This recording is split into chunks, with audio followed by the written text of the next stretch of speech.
Well, let me go to that very point, Esther, because there is, I think, a wider point to make here.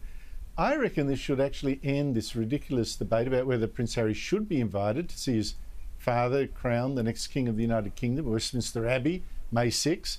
Now, King Charles is reportedly so desperate that Harry comes, asked the Archbishop of Canterbury to work out some sort of deal that would persuade him, even if it makes the King look weak.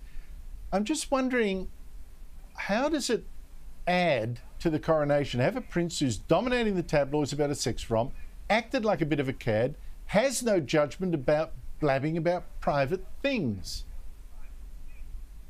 I mean, it is a bit of a gamble on the palace's part, because they feel like if they invite the Sussexes, they can get ahead of the story because, you know, one way or another, they will still feature in the King's coronation, whether they're there or not, because they have made sure that whatever happens with the royals, the spotlight is on them as well. So I kind of understand the stance that the King is taking, but the reality is the coronation is still a public affair, still a public event. I think many Britons are getting quite sick of the saga.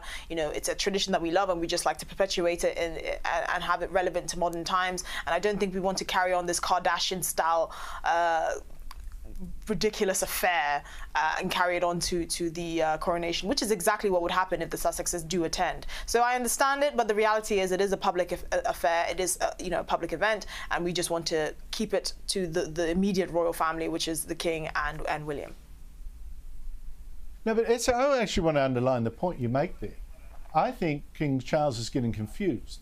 This is not a family get-together. It's not a family reunion. Much as I know he wants his dear son to be with him, what it is about is showing a sort of a linking of the community, the subjects to the monarch, and it's to cement a bond. You don't want some sideshow Bob next to, you know, in the thing, hogging the limelight and being a personification of disloyalty, treachery, and what have you. And it's also highly inappropriate because, you know, it is the King's coronation, but it's also, by extension, the Queen's coronation, and Queen Camilla will be crowned Queen. And the revelations that Prince Harry has documented in his book are very not favourable to the future Queen. So, you know, it's not just a matter of extending an olive branch, it's also thinking about your dear wife and whether she needs the kind of negative fallout that comes with the Sussexes being in attendance of the coronation, which would also be her coronation. And I think that's a point that many people have missed. Yes, it is a public event, but there's also someone who's directly implicated, who will be directly affected by Prince Harry and his wife attending, and that's Queen Camilla, who really, I think out of all of this, I feel arguably the most sorry for, because she really didn't deserve any of this. So true. And we haven't even got on to Prince William, the loyal son, the next heir.